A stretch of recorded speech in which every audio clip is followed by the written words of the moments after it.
New labour லா 2025 இப்போ central government announce பண்ணியிருக்காங்க. So இந்தியாவில் இருக்கிற சிறு குறு கம்பெனிஸாக இருக்கட்டும் ஒரு பெரிய கம்பெனிஸாக இருக்கட்டும் இந்த லா எல்லாருக்குமே அப்ளிகபிள் ஆகும் அப்படின்னு சொல்லியிருக்காங்க.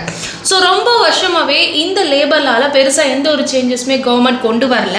ஸோ இப்போ கொண்டு வந்திருக்காங்க. ஸோ இந்த சேஞ்சஸ் நல்லதா இல்லை கெடுதலா அப்படின்றத பற்றி தான் இந்த வீடியோவில் நம்ம ஃபுல்லாக நம்ம பார்க்க போகிறோம். பார்த்து முடிச்சதுக்கப்புறம் நீங்கள் கமெண்ட் பண்ணுங்கள்.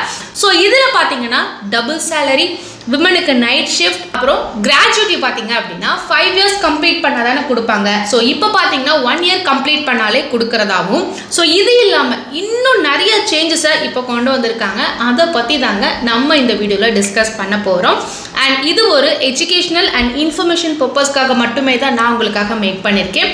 ஸோ நான் சுஜி, நீங்கள் பார்த்துட்டு இருக்கிறது ஃப்ரோசன் வியூ. வாங்க நம்ம வீடியோக்குள்ளே போகலாம். ஃபர்ஸ்ட் சிறப்பு அம்சம் பார்த்தீங்க அப்படின்னா அஷூரன்ஸ் மினிமம் வேஜஸ், அதாவது குறைஞ்சபட்சம் ஊதிய உத்தரவாதம். ஸோ எல்லா ஒர்க்கர்ஸ், அதாவது நீங்கள் எந்த கம்பெனியில் எந்த பொசிஷனாக இருந்தாலும் உங்கள் கம்பெனி உங்களுக்கு ஊதிய உத்தரவாதம் கொடுக்கணும் அப்படின்னு சொல்லி சென்ட்ரல் கவர்மெண்ட் இப்போ ஒரு நியூ ரூல்ஸை சொல்லியிருக்காங்க. ஸோ இதுக்கு முன்னாடி வர எல்லா ஒர்க்கர்ஸ்க்கும் இப்படி ஒரு உத்தரவாதம் இருந்துச்சா அப்படின்னு நீங்கள் கேட்டிங்க அப்படின்னா இல்லை. பட் அதை மாற்றணும் அப்படின்னு தான் இந்த சட்டத்தை இப்போ கவர்மெண்ட் கொண்டு வந்திருக்காங்க. ஸோ இனி வர நாட்கள்லாம் இந்த சட்டம் அமலுக்கு வரும். ஸோ அப்படி வந்ததுக்கப்புறம் பார்த்தீங்க அப்படின்னா சம்பளம் ஃபிக்ஸடாக கிடைக்கும். அண்ட் அது மட்டும் கிடையாது, கம்பெனி ஒரு ஃபிக்ஸடான டேட்டில் அந்த பணத்தை கொடுக்கணும் அப்படின்றதையும் கவர்மெண்ட் சொல்லியிருக்காங்க. ஃபார் எக்ஸாம்பிள், ஒரு மாதம் 4ஆம் தேதி உங்களுக்கு கொடுக்கறதா இருந்துச்சு அப்படின்னா இன்னொரு மாதம் 10ஆம் தேதி கொடுக்கறதா இருந்தால் அப்படி கொடுக்கக்கூடாது அப்படின்றது தான் சொல்கிறாங்க. ஸோ இப்படி பண்ணுறதுனால என்ன அப்படின்னா பல எம்ப்ளாயீஸுக்கு ஃபினான்ஷியல் ஸ்டெபிலிட்டிஸ் இருக்கும் அப்படின்றதையும் மென்ஷன் பண்ணுறாங்க. செகண்ட் மேஜர் அப்டேட் என்னன்னு பார்த்தீங்க அப்படின்னா appointment letter for all the employees. So பணி நியமன கடிதம் இனி எல்லா எம்ப்ளாயீஸுக்குமே கிடைக்கணும் அப்படின்னு சொல்கிறாங்க. ஸோ இன்னும் நம்ம இந்தியாவில் எல்லா வேலை பார்க்குறவங்களுக்குமே அப்பாயின்மெண்ட் லெட்டர் கொடுக்கறது கிடையாது. அதே போல் எல்லா கம்பெனிஸுமே அப்பாயின்மெண்ட் லெட்டர் கொடுக்கறது இல்லை. ஸோ இதனால் வேலை உத்தரவாதம் கிடைக்கும் அப்படின்னு சொல்கிறாங்க. நான் இன்னொரு இடத்துக்கு நீங்கள் வேலைக்கு போகும்போது அவங்களுக்கு ஒரு நல்ல ஊதிய உயர்வும் கிடைக்கிறதுக்கு வாய்ப்பு இருக்குது அப்படின்னு சொல்லியிருக்காங்க. ஸோ அதனால தான் கவர்மெண்ட் இப்போ எல்லா கம்பெனிஸுமே எல்லா தரப்பட்ட எம்ப்ளாயீஸுக்கும் அப்பாயின்மெண்ட் லெட்டர் கம்பல்சரி கொடுக்கணும் அப்படின்றத சொல்லியிருக்காங்க. இம்பார்ட்டன்ட் சேஞ்சஸ் என்னன்னு பார்த்தீங்க அப்படின்னா லேடிஸுக்கு ஈக்குவல் பே அண்ட் ரெஸ்பெக்ட், பெண்களுக்கு சம ஊதியம் அண்ட் மரியாதை. சில கம்பெனிஸில் இன்னமும் பார்த்தீங்க அப்படின்னா ஆண் செய்கிற சேம் வேலையை தான் பெண்களும் செய்கிறாங்க. பட் சம்பளம் மட்டும் பார்த்தீங்க அப்படின்னா ஆணுக்கு அதிகமாகவும் பெண்களுக்கு கம்மியாகவும் கொடுக்குறாங்க. ஸோ அதை கம்ப்ளீட்டாக ஸ்டாப் பண்ணணும் அப்படின்னு தான் கவர்மெண்ட் இப்போது சொல்கிறாங்க. ஒரே வேலை அண்ட் ஒரே எக்ஸ்பீரியன்ஸ் இருந்தால் ஈக்குவல் சம்பளம் கொடுக்கணும் அப்படின்னு கவர்மெண்ட் சைடில் இருந்து சொல்கிறாங்க. அதே போல தான் டெசிக்னேஷன் அண்ட் ப்ரமோஷன் எல்லாமே ஈக்குவலாக இருக்கணும் அப்படின்னு சொல்கிறாங்க. இப்போது சேலரி ஈக்குவல் ஆகிடுச்சு. பட் இன்னும் நம்ம இந்தியாவில் பல கம்பெனிஸில் பார்த்தீங்க அப்படின்னா பெண்களுக்கு நைட் ஷிஃப்ட் கிடையாது. கரெக்டாக? ஸோ ஆண்கள் தானே நைட் ஷிஃப்ட் பார்க்குறாங்க. ஸோ இப்போது அதுக்கும் ஒரு சேஞ்சஸை கொண்டு வந்திருக்காங்க கவர்மெண்ட். ஸோ இனி கம்பெனிஸ் விருப்பப்பட்டா பெண்களையும் நைட் ஷிஃப்ட் கொடுத்துக்கலாம் அப்படின்றதையும் சொல்கிறாங்க. இனி அதுலேயும் ஆண் பெண் வேறுபாடு கிடையாது. பட் அவங்களோட சேஃப்டி கம்பெனியோட பொறுப்பு, அதுக்கு கம்பெனி தான் அஷூரன்ஸ் கொடுக்கணும் அப்படின்றதையுமே சொல்கிறாங்க. ஸோ இதை பற்றி விமன் ஆகிய நீங்கள் என்ன நினைக்கிறீங்க அப்படின்றத மறக்காமல் கமெண்ட் செக்ஷனில் சொல்லுங்கள். ஃபோர்த் இம்பார்ட்டன்ட் சேஞ்ச் என்னன்னு பார்த்தீங்க அப்படின்னா கிராஜுவிட்டி, அதான் பணிக்கொடை. ஸோ யூஸ்வலாக இந்த கிராஜுவிட்டி பார்த்தீங்க அப்படின்னா 5 வருஷம் ஒரு எம்ப்ளாயி ஒரே கம்பெனியில் வேலை பண்ணிட்டு இருக்காங்க அப்படின்னா அவங்களுக்கு இந்த கிராஜுவிட்டி அமௌண்ட் கிடைக்கும். பட் கவர்மெண்ட் இப்போ ஒரு சேஞ்சஸை இதுலேருந்து கொண்டு வந்திருக்காங்க. அதாவது 1 year வேலை பார்த்தாலே இந்த கிராஜுவிட்டி அமௌண்ட் அவங்களால வாங்க முடியும்னு சொல்கிறாங்க. இப்போ ஒருத்தர் 1 year வேலை பார்த்துட்டு அந்த கம்பெனியில் இருந்து ரிசைன் பண்ணுறாங்க அப்படின்னா அவருக்கு இந்த கிராஜுவிட்டி கிடைக்கும் அப்படின்னு சொல்லியிருக்காங்க. ஆனால் இதில் ஒரு கண்டிஷனும் கவர்மெண்ட்ல இருந்து சொல்கிறாங்க. பெர்மனன்ட் எம்ப்ளாயீஸ்க்கு இது கிடையாது. கான்ட்ராக்ட் எம்ப்ளாயீஸாக இருக்காங்க இல்லையா, அவங்களுக்கு மட்டும்தான் இந்த ஆப்ஷன்.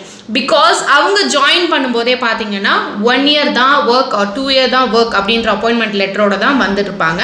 ஸோ அவங்களுக்கு மட்டும்தான் இந்த ஆப்ஷனை அனௌன்ஸ் பண்ணியிருக்காங்க. அண்ட் இது கூடவே அவங்களுக்கு பார்த்தீங்க அப்படின்னா பிஎஃப் அண்ட் இஎஸ்ஐயும் இது போல வசதியும் கிடைக்கும் அப்படின்னு சொல்லியும் கவர்மெண்ட் சைட்லேருந்து மென்ஷன் பண்ணியிருக்காங்க. ஃபிஃப்த் இம்பார்ட்டன்ட் சேஞ்ச் என்ன அப்படின்னு பார்த்தீங்க அப்படின்னா free annual medical checkup. So 40 ஏஜுக்கு மேலே இருக்கிற எம்ப்ளாயீஸ் பார்த்தீங்கன்னா ஒவ்வொரு வருஷமும் கம்பெனி ஃப்ரீ மெடிக்கல் செக்அப் பண்ணணும் அப்படின்றத கவர்மெண்ட்லேருந்து சொல்கிறாங்க. ஸோ இது எல்லா கம்பெனிஸுமே பண்ணணும் அண்ட் எல்லா தரப்பட்ட எம்ப்ளாயீஸுக்கும் கட்டாயம் பண்ணணும் அப்படின்றதையும் அனௌன்ஸ் பண்ணியிருக்காங்க. ஸோ இது ஏன் அப்படின்னு பார்த்தீங்க அப்படின்னா அவர் உடல்நிலை எப்படி இருக்குது, அந்த வேலை செய்ய அவருக்கு உடல் பலம் இருக்கா அண்ட் இப்படிங்கிறத கம்பெனி செக் பண்ணிட்டு தான் அந்த வேலை அவருக்கு கொடுக்கலாமா வேணாமா அப்படின்றத முடிவு பண்றதுக்காக தான் கவர்மெண்ட் சைட்ல இருந்து இப்படி சொல்றாங்க. சிக்ஸ்த் ரொம்ப இம்பார்ட்டன்ட் சேஞ்ச் என்னன்னு பார்த்தீங்கன்னா ஓவர் டைம் பார்க்குற எம்ப்ளாயீஸுக்கு டபுள் பே. ஸோ கம்பெனியில் ஃபிக்ஸடாக இவ்வளோ நேரம் தான் வேலை செய்யணும் அப்படின்னு இருக்கும்ல, நீங்கள் அதை விட அதிகமாக வேலை செய்கிறீங்க அப்படின்னா கம்பெனி உங்களுக்கு டபுள் பே கொடுக்கணும் அப்படிங்கிற விஷயத்த ரொம்ப ஸ்ட்ரிக்டாக சொல்லியிருக்காங்க. அண்ட் இது எல்லா கம்பெனிஸுமே இதை ஃபாலோ பண்ணணும் அப்படின்றதையுமே அனௌன்ஸ் பண்ணியிருக்காங்க. செவன்த் அப்டேட் என்னன்னு பார்த்தீங்க அப்படின்னா எல்லா எம்ப்ளாயீஸுக்கும் பிஎஃப் அண்ட் இஎஸ்ஐசி கம்பல்சரி கொடுக்கணும் அப்படின்றத சொல்லியிருக்காங்க. ஸோ இன்னமும் பல கம்பெனிஸில் பல தரப்பட்ட எம்ப்ளாயீஸுக்கு பிஎஃப் அண்ட் இஎஸ்ஐசி இருக்கிறதே கிடையாது. ஸோ இந்த நியூ லேபர் லா படி எல்லா கம்பெனிஸும் அவங்க எல்லா எம்ப்ளாயீஸுக்குமே இந்த பிஎஃப் அண்ட் இஎஸ்ஐசி போல சர்வீஸை கொடுக்கணும் அப்படின்றதையும் ரொம்ப ஸ்ட்ரிக்டாக சொல்லியிருக்காங்க. அண்ட் இது இல்லாமல் பார்த்தீங்க அப்படின்னா டேஞ்சரஸ் ஜோனில் வேலை செய்கிற employees, for example chemical factory இது போல் இடத்துல வேலை செய்கிற எம்ப்ளாயீஸுக்கு 100% சேஃப்டி எக்யூப்மெண்ட்ஸ் கொடுத்து தான் வேலை செய்ய வைக்கணும் அப்படின்றதையும் சொல்லியிருக்காங்க. சேஃப்டி எக்யூப்மெண்ட்ஸ் இல்லாமல் எம்ப்ளாயீஸ் வேலை செஞ்சால் அந்த கம்பெனி மேலே ஆக்ஷன் எடுக்கப்படும் அப்படின்றதையும் ரொம்ப ஸ்ட்ரிக்டாக அனௌன்ஸ் பண்ணியிருக்காங்க. இப்போ நான் சொன்ன எல்லாம் தாங்க கவர்மெண்ட் கொண்டு வந்திருக்க நியூ ரூல்ஸ்.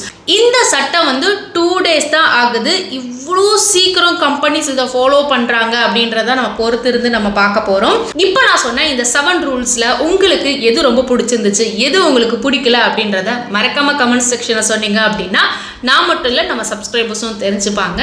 ஸோ கண்டிப்பாக இந்த இன்ஃபர்மேஷன் நம்ம ஒர்க் பண்ணுற எல்லாருக்குமே இது போகணும். ஸோ நீங்கள் நம்ம வீடியோஸை பார்த்துட்டு இருக்கீங்கன்னா ஜஸ்ட் நம்ம வீடியோவை நீங்கள் லைக் பண்ணிவிட்டு கீழே இருக்கிற ஹைப்பை நீங்கள் கிளிக் பண்ணிங்கன்னா இந்த வீடியோ நிறைய பேருக்கு ரீச் ஆகும் அண்ட் நிறைய பேருக்கு இந்த விஷயம் தெரிய வரும். ஸோ அவ்வளோதாங்க இந்த வீடியோ. கண்டிப்பாக இந்த இன்ஃபர்மேஷன் உங்களுக்கு ரொம்ப இன்ட்ரெஸ்டிங்காக இருந்திருக்கும் அப்படின்னு நான் நினைக்கிறேன். பிடிச்சிருக்கு அப்படின்னா மறக்காம இந்த வீடியோ நீங்கள் லைக் பண்ணிக்கோங்க. முடிஞ்ச அளவுக்கு உங்களோட ஃப்ரெண்ட்ஸ் அண்ட் ஃபேமிலி மெம்பர்ஸ்க்கு இந்த வீடியோ நீங்கள் ஷேர் பண்ணுங்கள். அண்ட் நீங்கள் இன்னும் நம்மளோட ஃப்ரோசன் வியூ சேனலை சப்ஸ்கிரைப் பண்ணாமல் இருக்கீங்கன்னா மறக்காமல் இப்போவே நீங்கள் சப்ஸ்கிரைப் பண்ணிக்கோங்க. அடுத்த ஒரு சூப்பரான விஷயத்தோட நான் உங்களை மீட் பண்ணுறேன். நன்றி.